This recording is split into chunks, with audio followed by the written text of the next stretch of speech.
Voilà l'engin de notre escorte. Avec une petite calage qui traîne là. Et ici, le gars avec la tourelle. C'est quand même méga impressionnant.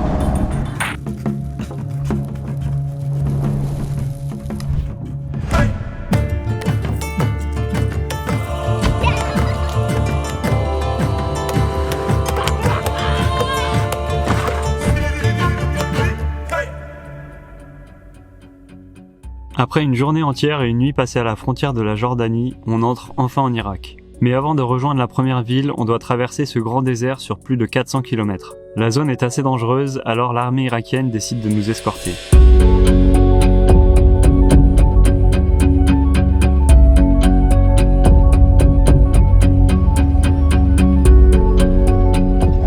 Bon, on a roulé 10 minutes et au bout de 10 minutes, il y a le pick-up qui nous a transféré sur un MV, c'est ça? Donc là, c'est un peu comme un char, mais sur roue, quoi. Enfin, c'est un véhicule militaire un peu plus armé, donc il y a carrément un canon et tout. Et je crois que ça avance beaucoup moins vite. Je crois qu'il avance à 60 km/h là, celui-là. C'est un peu plus lourd. Ça a été efficace, hein. Ils nous ont un peu arrivé au loin et la voiture, elle nous attendait au bord de la route et boum, on s'est même pas arrêté. Et là, il y a un mec qui est sur le toit qui nous a salué comme ça et tout. Qui nous a dit bonjour et tout. Et il est dans la tourelle et avec le canon devant lui. Voilà. C'est quand même méga impressionnant. Et regarde là, il est en train de faire tourner la tourelle et en fait il check un peu ce qui se passe. La caméra.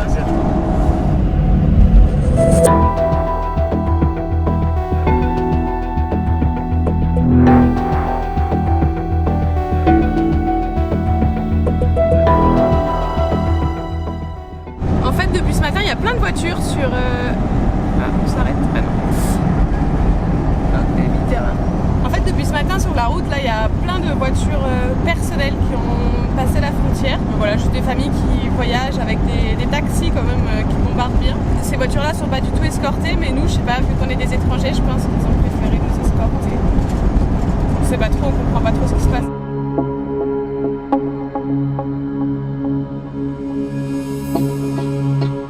Voilà l'engin de notre escorte.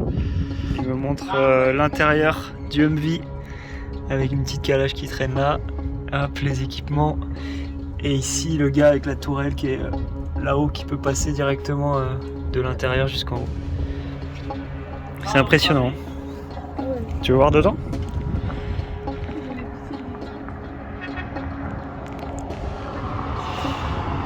Et les mecs ils tracent là.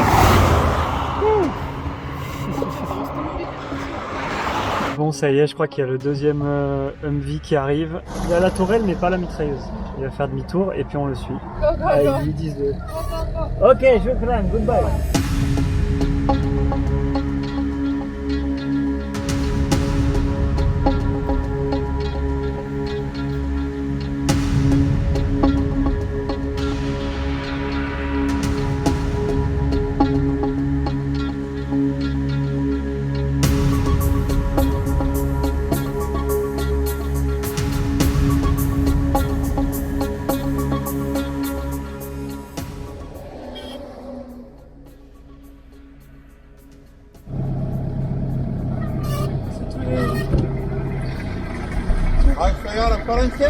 C'est français. Tout.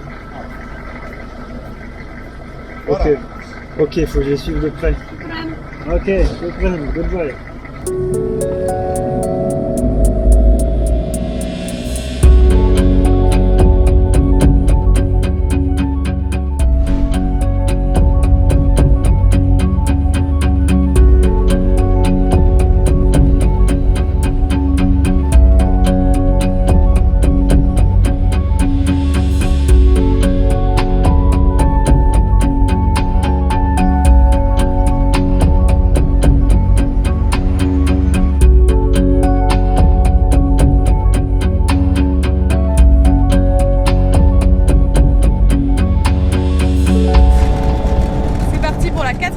Ça fait 1h30 qu'on est parti de la frontière. Et là, ils étaient complètement détendus. Ils nous ont dit avant de partir, venez, faut qu'on fasse un selfie. forcément on a sorti notre téléphone. Et du coup ils ont fait un selfie avec nous, on a pris un selfie aussi. Après ils nous ont dit ah il faut que vous regardiez à l'intérieur. Ils m'ont demandé à moi de m'installer à la place du conducteur du Humvee et tout ça. Enfin... Bye bye.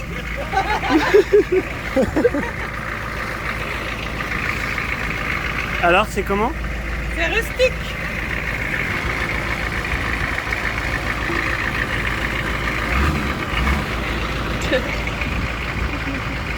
Shukran, hein? Shukran.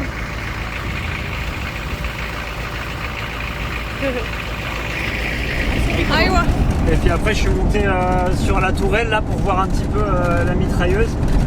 C'est impressionnant, hein, il y a des centaines de balles dans une caisse là à côté, prêtes à rentrer dans la mitrailleuse, et c'est des énormes balles comme ça là, je pense que c'est vraiment du gros calibre, c'est impressionnant.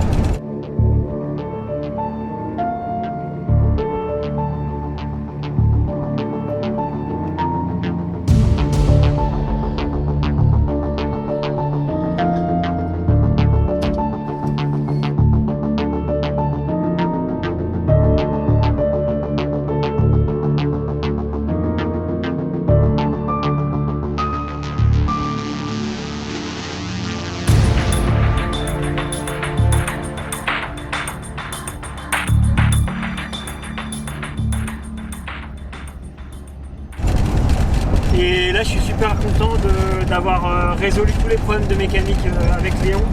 J'ai changé de joint de culasse en Jordanie et là il y a 3 jours je changeais le visco-coupleur et là c'est bon, ça chauffe vraiment plus, donc ralasse les problèmes de mécanique. Là on devait suivre un Humvee tout à l'heure à 90-100 et je le suivais bien et le moteur il chauffe pas du tout quoi. Donc ça c'est vraiment trop cool, ça m'enlève une énorme épingle dans le pied quoi.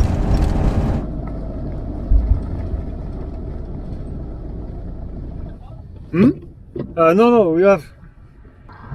Non, non, non, on a déjà de l'eau. Non, non, non, non. Prends-en une, prends-en deux. Irak. Just do it. Ok, ok. Keep. Ok, shukran. C'est abusé, on a des bouteilles d'eau partout là.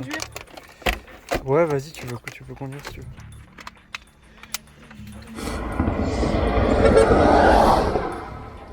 Ah non. Putain. Le mec qui est assis derrière.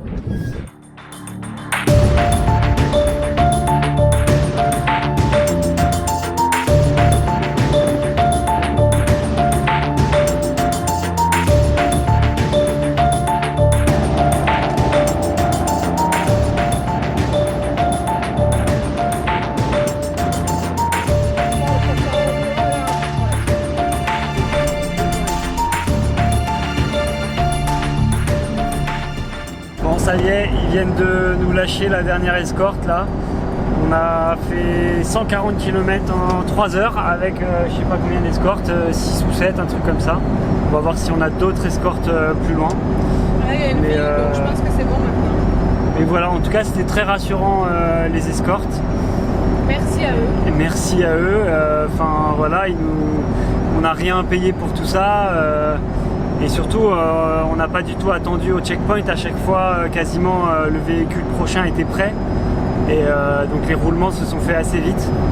Et franchement, 15 minutes maximum. Ouais, 15 minutes maxi entre 2 escortes. Bah, en tout cas, les Irakiens sont super cool. Ils nous donnent de l'eau et tout.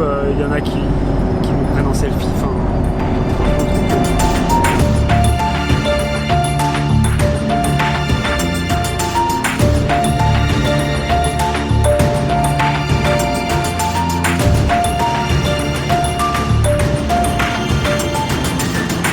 on a fait 15 km et on a passé un Humvee qui était entre les deux voies. Et j'ai vu le mec qui nous a regardé bizarrement au dernier moment, on était à 80 et il nous a rattrapé et en fait c'était une escorte visiblement pour nous. Hey. Salam alaikum. Maalaikum salam. How are you? Good. Hey, good, very good. Hey, okay. This one okay, car one okay? Okay. Shukran. On a loupé l'escorte. Mais t'es de l'autre côté de la route.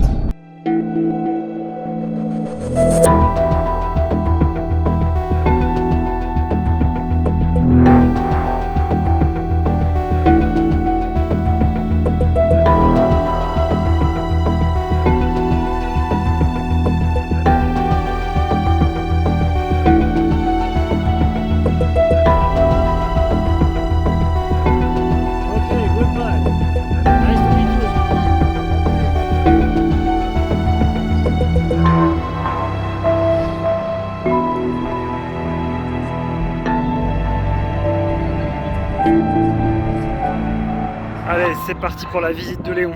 House. Entre deux escortes. اوكي فاهم مطبخ عربي مطبخ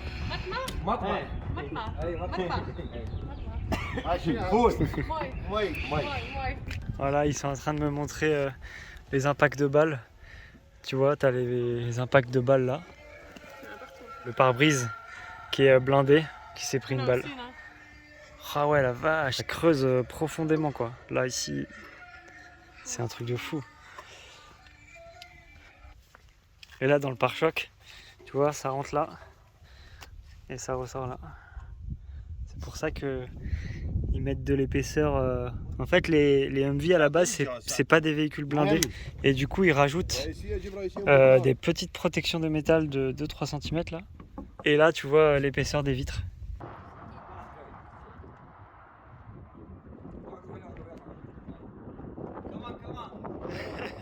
Ok.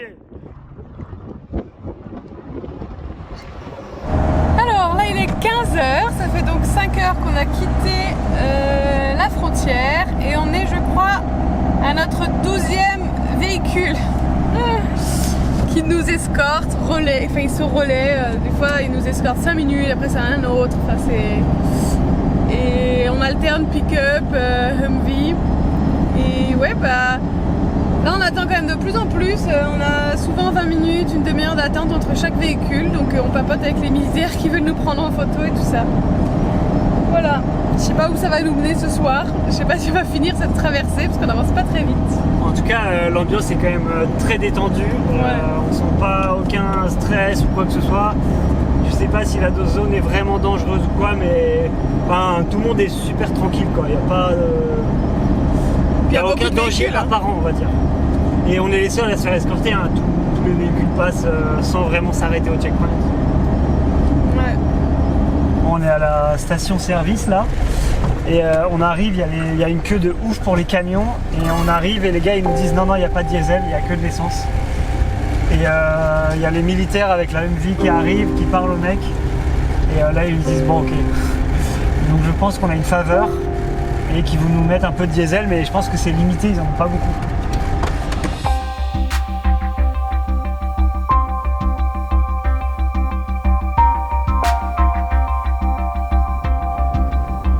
Bon, ça y est, on a réussi à prendre 20 litres de gasoil. Là, tu vois tous les camions qui sont en train d'attendre jusqu'à la station-service tout là-bas. Donc en fait, il n'y a que de l'essence, il n'y a pas de diesel. Donc heureusement, on avait fait le plein même des jerrycans en Jordanie. Et puis là, grâce aux militaires, on a eu, je pense, une petite faveur. Ils nous ont donné 20 litres. Enfin, donné 20 litres. Presque donné, hein, c'est 30 centimes le litre. C'est plus cher qu'en Arabie Saoudite, mais c'est correct. Bon bah ça y est, c'est fini avec les militaires. Par contre, ils nous ont mis dans les mains de la police. Et ils nous ont dit, on vous escorte jusqu'à Bagdad. Donc je sais pas, c'est super loin. Quoi. Et finalement, on leur a dit, bah on va s'arrêter avant. On va pas aller jusqu'à Bagdad, on va... dans la ville d'avant. Et du coup là au changement d'escorte, Marion a dit oui on va dormir à Ramadi, c'est safe Ramadi.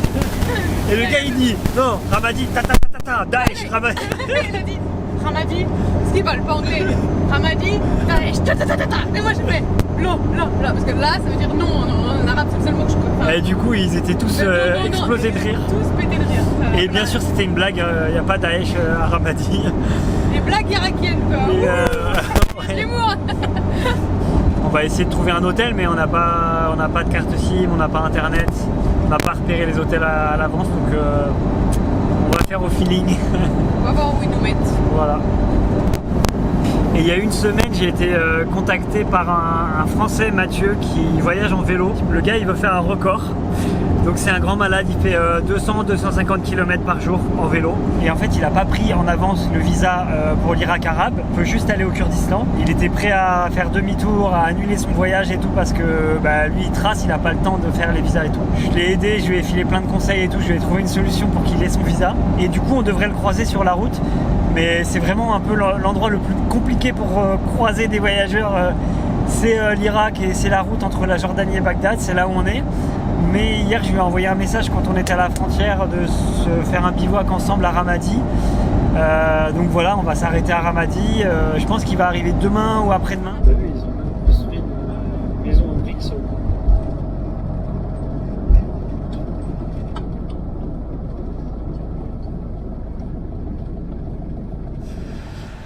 Bon, on est toujours au même point, ça fait 2 heures qu'on attend, on est coincé à un checkpoint. Là il fait nuit, il est trop tard pour aller à la prochaine ville, du coup on essaye de négocier pour dormir ici au checkpoint, mais voilà, je crois depuis 1 heure ils essayent d'avoir les autorisations pour qu'on dorme ici.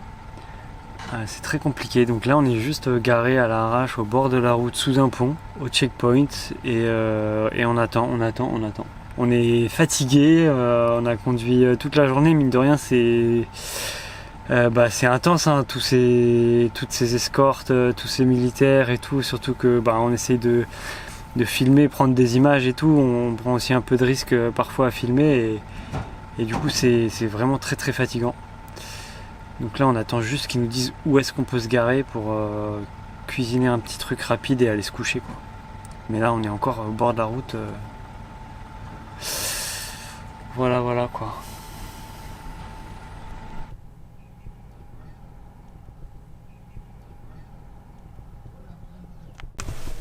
Bon, il est 6h50, je viens de me réveiller et là je viens de faire la vaisselle, un petit café, je viens d'aller papoter un petit peu avec les militaires, mais il n'y en a aucun qui parle anglais donc c'est compliqué.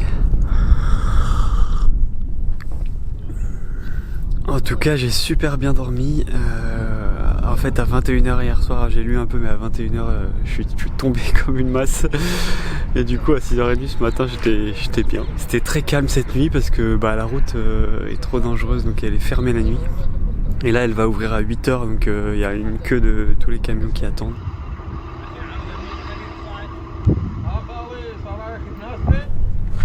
Oh, Marion se réveille. Ça va? T'as bien dormi? Oui, ça va. Ça y est, la route vient de s'ouvrir. Il y a tout le monde qui commence à passer. Maintenant c'est le défilé des camions, donc il y a tous les camions qui prennent la route. Et juste devant les voitures, il y avait un véhicule lourdement armé, donc on n'est pas les seuls quand même à être escortés. Quand ils ouvrent la route, ils mettent un véhicule bien armé devant, parce que c'est facile de faire une attaque à l'ouverture de la route quand il y a tout le monde, quoi. Ça y est, on a repris la route, ils nous ont laissé partir comme ça direct ce matin, sans escorte, donc c'est cool, on retrouve un petit peu notre liberté. En tout cas un grand merci aux militaires qui nous ont escortés, ils ont été vraiment super sympas et puis c'est sûr que c'est beaucoup plus rassurant, quoi. Même si on a l'impression que tout va bien ici, on n'a aucune notion du danger, on ne voit pas du tout le danger, à part quand ils nous montrent les impacts de balles sur leur véhicule et qui nous disent Daesh, ta ta ta ta ta. Donc à part ça, non mais moi ils me l'ont refait aussi. mais oui, non, à part ça on voit vraiment aucun danger, mais le danger il est quand même là, quoi. Ils sont pas là pour rien.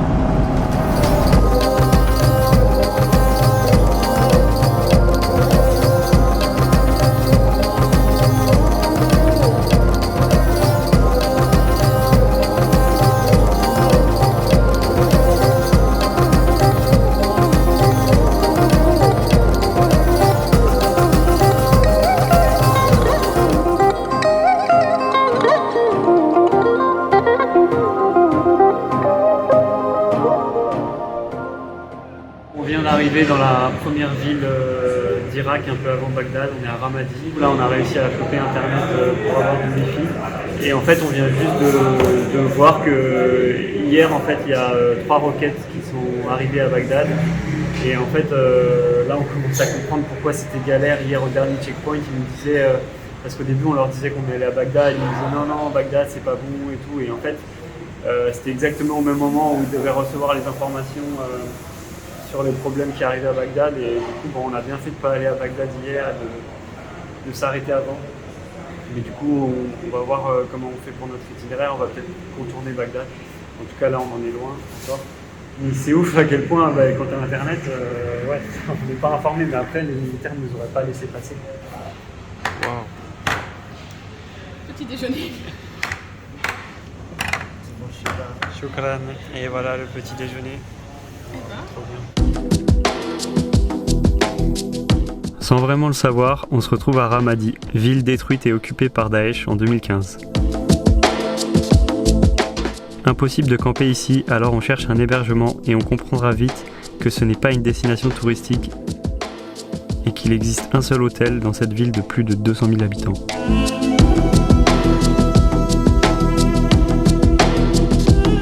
La chambre est à 100 $, on n'a pas vraiment le choix, mais on se dit que ce serait un endroit sécurisé pour accueillir Mathieu, qui est en train de traverser l'Irak dans des zones reculées, seul avec son vélo.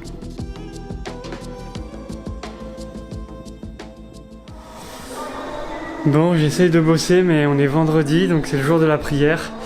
Là, il est midi et toute la matinée, ils mettent la prière là dans les haut-parleurs de l'hôtel.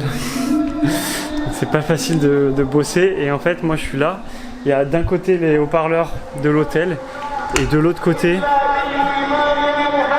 il y a la mosquée juste là. Et voilà, c'est non-stop depuis ce matin.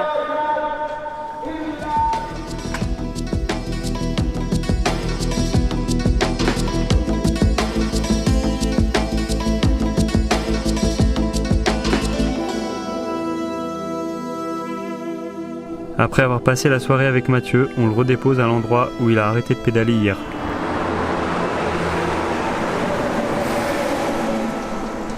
On est en Irak là, au bord de la route avec Mathieu. Il faut absolument qu'on vous partage son expérience. Il est parti du Cap Nord en Norvège et il va rejoindre en vélo l'Afrique du Sud. T'es parti il y a combien de temps? Je suis parti le 26 août du Cap Nord en Norvège et l'idée c'est de rejoindre le Cap Sud en Afrique du Sud avec uniquement de la propulsion humaine, donc vélo et un petit peu kayak sur la partie de la mer Baltique à Helsinki. Donc pour l'instant ça se passe pas trop mal là, donc on est en Irak et c'est pas hyper simple. C'est pas hyper simple. Quelles ont été tes difficultés en Irak? Bah écoute, il y a eu la moitié on va dire du pays, la partie kurde qui est globalement s'est bien passée, à part une circulation qui est quand même un peu chaotique et des routes plutôt crades. Et là depuis hier, du coup le problème étant pas mal le passage de checkpoint qui sont tenus par les militaires et qui comprennent pas forcément en fait ce que je fais là quoi. Ouais, du coup l'idée de départ, il y a un objectif aussi un petit peu de performance avec un objectif de le faire en 100 jours. Ce qui fait environ une moyenne de 200 km par jour. Clairement aujourd'hui sur des pays comme ici, c'est une problématique d'arriver à faire ces bornes là parce qu'avec tous les checkpoints on perd beaucoup de temps et voilà, on verra par la suite comment ça se passe. 200 km par jour, ça te fait combien d'heures sur le vélo par jour? Sur la partie Europe qui roulait pas mal, c'était environ 11-12 heures sur le vélo. Là on arrive plutôt sur des 14-15 heures dans des pays avec des routes plus compliquées, plus sales, parce qu'il faut bien s'arrêter, trouver de l'eau et trouver de la bouffe et voilà. Alors j'essaie de faire le maximum de parties logistiques sur le vélo. Trouver les hôtels, anticiper les supermarchés sur la carte, etc. pour perdre le moins de temps possible et pour bien optimiser, mais bon c'est pas toujours simple quand il y a beaucoup de circulation, j'essaie de laisser un peu le téléphone de côté, mais voilà, l'idée c'est d'arriver à être fluide au maximum pendant la journée. Je roule pas forcément très vite, mais l'idée c'est d'être efficace tout le temps où je suis sur le vélo quoi. Bon alors Mathieu c'est un grand malade, il dit qu'il roule pas vite mais tu roules comme une blinde pendant 10 heures par jour. Nous on fait en moyenne 40-50 km par jour et en van, et lui il fait 200, donc c'est un malade. Et voilà, on voulait vous partager un peu ça parce que nous on trouve que c'est inspirant et voilà, c'est cool de voir qu'on peut voyager comme ça, zéro carbone, juste en vélo, en kayak Voilà. Et du coup on te souhaite bon courage. On vient de récupérer Mathieu à l'hôtel parce que t'as trop galéré hier avec tous les checkpoints et tout. C'était vraiment la misère et puis c'est un peu impossible de dormir dehors dans des coins comme ça. Je vais reprendre le vélo et puis il y a une longue portion de Kadoua jusqu'en Jordanie au milieu du désert. Du coup que vous avez pu faire et ça c'est cool, on a un retour, j'ai un retour d'expérience sur le truc et ça me rassure un peu. Ouais.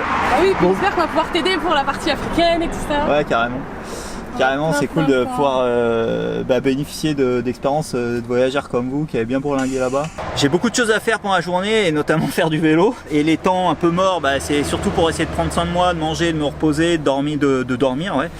Et trouver à boire et tout. Du coup, c'est compliqué de beaucoup poster, de faire des images. C'est pas la grosse partie de mon voyage. Après, j'essaye d'emmagasiner le maximum de souvenirs et puis on verra ce qu'on en fait plus tard, quoi. Je partage un peu sur Instagram. Grand merci à vous parce que ça a été clairement clé pour moi pour le passage de l'Irak et qui est pas encore terminé.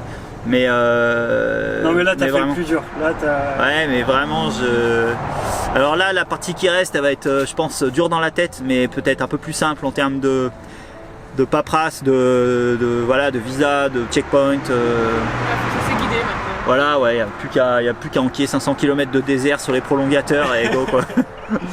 Et puis bonne continuation aussi à vous. Merci, en tout cas trop cool d'avoir pu croiser ta route. Ouais, c'est cool pour moi. Prends soin de toi en tout cas. Ouais, prends soin de toi. Vous aussi, ouais, vous aussi. Bonne route. Yes.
C'est avec beaucoup d'émotion que nous regardons Mathieu s'élancer sur la route que nous venons de prendre en sens inverse, à travers ce gigantesque désert. En seulement 10 jours, Mathieu aura rejoint l'Égypte en traversant la Jordanie et Israël. Malheureusement, avec la fatigue et suite à quelques soucis avec les autorités, son voyage prendra fin en Égypte. Il aura quand même fait un itinéraire extraordinaire et peu commun, en ralliant le Cap Nord à l'Égypte, à la seule propulsion humaine en seulement 45 jours. Bravo Mathieu. On se retrouve dans le prochain épisode pour découvrir l'Irak, ses habitants et la mythique cité antique de Babylone.